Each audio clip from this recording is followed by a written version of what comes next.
911, what's your emergency? I'm calling to report a murder. At least I think it's a murder. I don't have a lot of experience with these things, but there's a dead person here, lying in a pool of blood. She's not breathing. You need to send the police to 1387 Main Street, now, and hurry. I hung up the phone, my limbs shaking. I was a former librarian, current business owner. My life was boring. I wasn't used to drama and dead bodies. Or body, as was the case here. I looked at my two best friends and business partners, Sally and Cora. They were as shocked as I was. "What should we do now?" I whispered. "I don't know, but why are you whispering?" "I don't know. Why did you whisper back?" I asked, tense and scared. "I don't know. I'm not aware of the protocol around dead people." "Come on, guys, relax. She can't hurt us," Cora said in her normal tone of voice, though I could tell she was also nervous. Her words seemed forced and were a little shaky. We both looked at her, eyes wide, as she stood there in her blue sheath dress, looking cool and collected, but trembling. Sally and I were trembling too. We just didn't look as good as Cora doing it. I can't believe we had stumbled upon a dead body in Reedwine, our new bookstore coffee house wine bar. It wasn't even open yet. "I'm about to freak out here," Sally said. "I wish the wine had been delivered already. I could use a drink."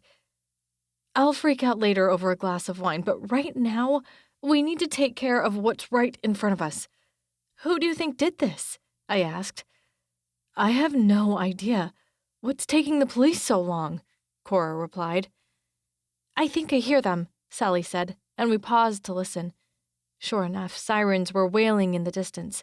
It would only be a few minutes before they arrived. Good thing I was with you guys, or I would probably be the main suspect. I could tell she was half serious, half joking. I frowned at her. "What? She stole my husband. Of course I would be the first person they would suspect.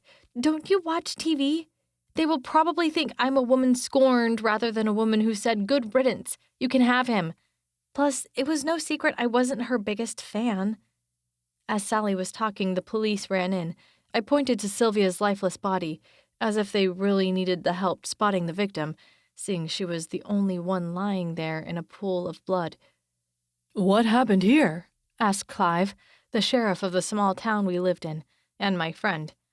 "I don't know. We found her like this." I wrapped my arms around my waist in an effort to get warm. I had goosebumps, more from the shock of finding a dead body than the actual temperature of the room. I'd gone to high school with Clive back in the day.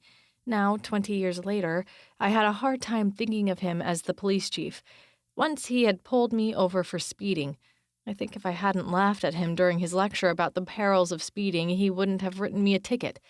I still thought of him as captain of the football team, the guy who looked older than his years, had a fake ID, and could also be talked into buying Sally and me wine coolers. Just a little bit heavier now, but the same sandy-haired guy with a big heart. "Tell me exactly how you found her." Clive pulled out a notebook and pen, poised to take notes, as the paramedics started to examine the body. "She was like this when we got here." "How long ago?" "I don't know. Maybe about 15 minutes? I looked at Sally and Cora for them to confirm the time. "Yeah, that's about right," Cora said. "Clive, this one definitely isn't from natural causes," one of the paramedics said, as if there had been any doubt about that. The name tag on his chest read John. "How was she killed?" I asked, surprising myself with my morbid curiosity. I couldn't believe this happened in our new shop. John ignored me and kept speaking to Clive in hushed tones. I had to strain to hear what he said. "The medical examiner will have to do his thing, but it looks to me like someone took a huge swipe at the back of her head with that hardcover book." John pointed to a collector's edition of Gone with the Wind on the floor, pages askew. I cringed. That book was the only thing of real value in here. We'd been lucky to get it. It was such a gorgeous collector's edition. I'd had a hard time not taking it home to keep for myself. "Make sure that book gets bagged," Clive said to the younger policeman with him. "And anything else around that area. Ladies, for now I need you not to talk to anyone about what's happened here. And, unfortunately, you'll have to close the shop until further notice. This is officially a crime scene."